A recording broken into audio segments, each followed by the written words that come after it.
excited to do this week's recap with you guys because I am bringing on a very special guest that is going to chat with me and gossip with me about this week's episode of The Bachelorette. So let's get started. This is my special guest, my little husband. I don't know if he really enjoys watching The Bachelorette, but I make him watch it with me every single week. So he has lots of opinions when it comes time to Jojo and Luke and Derek and...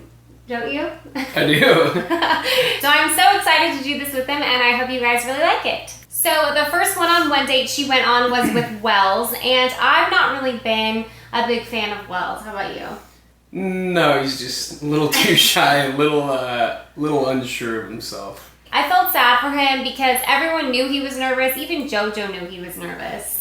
Yeah, and all the guys saw him shaking. Yeah, they all pointed out how he was shaking. And the kiss situation. Never want to high-five a girl on a date. If he would have high-fived me on our first date... Probably wouldn't be a second date. See ya. Bye. He was looking to find his roommate, not his future wife. Yeah, and if you're nervous, dude, have a cocktail beforehand or something. Yeah, something take a to shot. Take the nerves off. Yeah, I had one before our first date. What did you drink? I don't know, like a shot of vodka or something. I think I did too. Yeah. So obviously JoJo was not feeling him, was not feeling the kiss, and he was let go. She said bye. I don't think anyone's gonna miss him. He was kind of boring.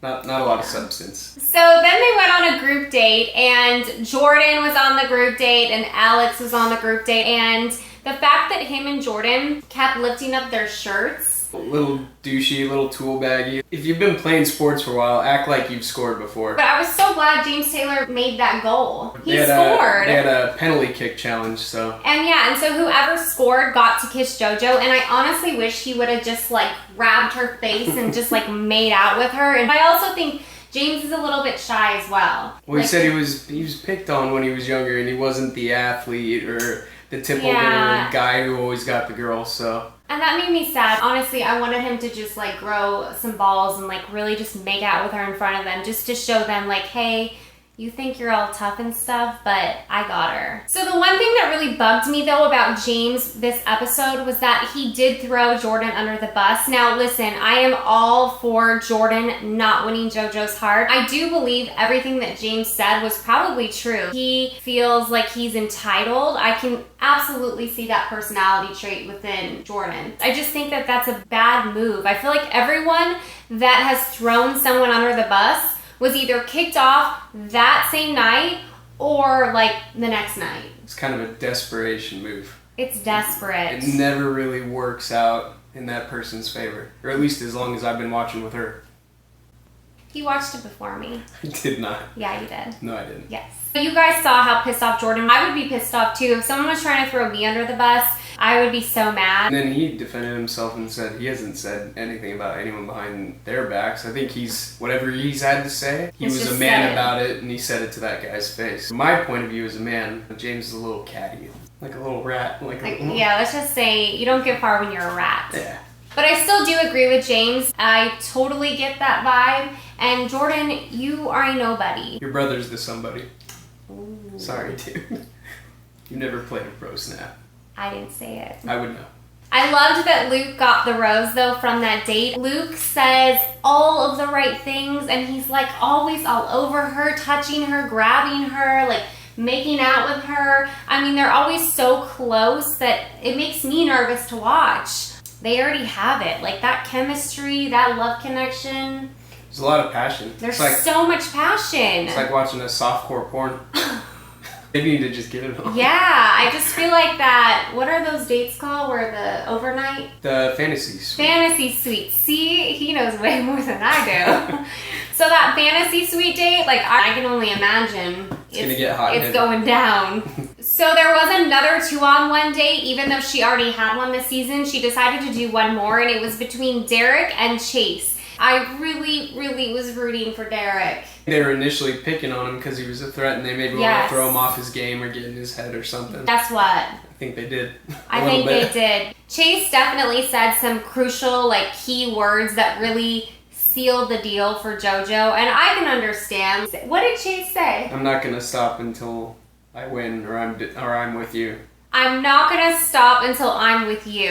No, that is some damn persistence. And He wasn't persistent though. well, he wasn't. He just got persistent because she said you don't open up. That's so true. he hasn't been persistent. Okay. He just finally came out of his shell. Okay, so he hasn't been persistent But he this said the right entire things. season, but Monday night he was definitely like saying all the right things and being super persistent. But he only really opened up because he knew if he didn't, it was a 2-on-1 and he was going home. That's true. I do feel like he probably opened up because he knew there was a major chance of him leaving. And he probably knew that Derek, being the nice guy that he was, probably laid it all out there. So That is true. Then the episode ended with a rose ceremony, and she was supposed to, get rid of one guy? Yeah. And it was between James Taylor and Alex. She ended up leaving and going after Chris Harrison and telling him that she couldn't do this, and she gave them both a rose, which was dumb. maybe Alex did some more push-ups for her. Alex, you gotta go. Well, they're both going to end up going because those were pity roses. Pity roses for sure. She doesn't really want them around. So who do you think will be going on the hometown dates? Luke. Robbie. Jordan. Chase. Probably Chase. Chase. I totally agree. Do you guys agree that those are the 4 that are going on the hometown dates? And then who do you think are going to be the top 2? Probably Luke and Jordan. I guess. agree. Who do you think's going to win JoJo's heart? Luke. Yeah? Yeah. You think? They're both from Texas. I agree. I'm hoping. That's what I'm hoping for. On the inside, that's what I want. But I don't always get what I want. Just kidding. I always do. Alright, so that's it for us today. I hope you guys really enjoyed this week's video, and I hope you guys really enjoyed this special guest that I have right here. So as always, make sure you like this video and share this with a Bachelorette fan, and we will see you guys all next week. Bye. Peace. They're going to be an outtakes cut version of this at the end. Remember, you said so much last night. Mm-hmm. So the group date, was they playing basketball? Soccer. Oh, soccer. But it's... I don't think you get far when you tattletale. Tattletale or tattletale? So as you guys know from Laxative week? sealing the deal sort of sentences, that's not the word I'm looking for. Chase definitely said some crucial Keywords. I did love when Chase said, I'm not going to stop until I do? No. Took notes wrong. What the hell?